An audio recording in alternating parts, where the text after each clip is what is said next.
Hi అందరికీ స్వాగతం సుస్వాగతం నా ఛానల్కి. ముందుగా అందరికీ గణేష్ చతుర్థి శుభాకాంక్షలు. ఈరోజు ఫుల్ వర్షం పడుతుందని మా మమ్మీ పొటాటోస్ పకోడీ చేస్తుంది. అదేంటి నా పొటాటో పకోడీ అని ఆనియన్స్ వేస్తుంది అనుకుంటున్నారా? మన జగన్ మామయ్య అలానే చెప్పరుగా, మీరే కావాలంటే వినండి. పొటాటో ఉల్లిగడ్డలు అంటారు కదా. మళ్ళీ ఇప్పుడు పొటాటోస్ ఉల్లిగడ్డ లేనప్పుడు ఉల్లిగడ్డలు పొటాటోస్ అని, అందుకే నేను అలా అన్నాను.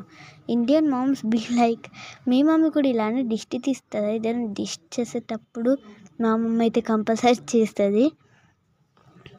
మీరు ఎప్పుడైనా ఈ ట్రిక్ ట్రై చేశారా? అదే పచ్చిమిరపకాయ మీద ఉప్పు జల్లి ఆయిల్లో డిప్ చేయడమే. మేము చాలాసార్లు ట్రై చేసాం. అలా కరివేపాకుతో కూడా చేస్తారు, కానీ మా దగ్గర అవైలబుల్ లేదని మేము పచ్చిమిరపకాయతో చేస్తున్నాం. మా మమ్మీ సరే బాగుందా, లింక్ డిస్క్రిప్షన్లో ఉంటే నువ్వు వెళ్ళి చెక్అవుట్ చేయండి. ఇప్పుడు పకోడీ తిని పచ్చిమిరపకాయ తింటే ఉంటుంది అబ్బా నా సామిరంగా సూపర్ ఉండే. నిజంగా మీరు ట్రై చేశారా ఈ పచ్చిమిరపకాయ టిప్? అయితే కామెంట్స్ చేయండి. మళ్ళీ బాయ్.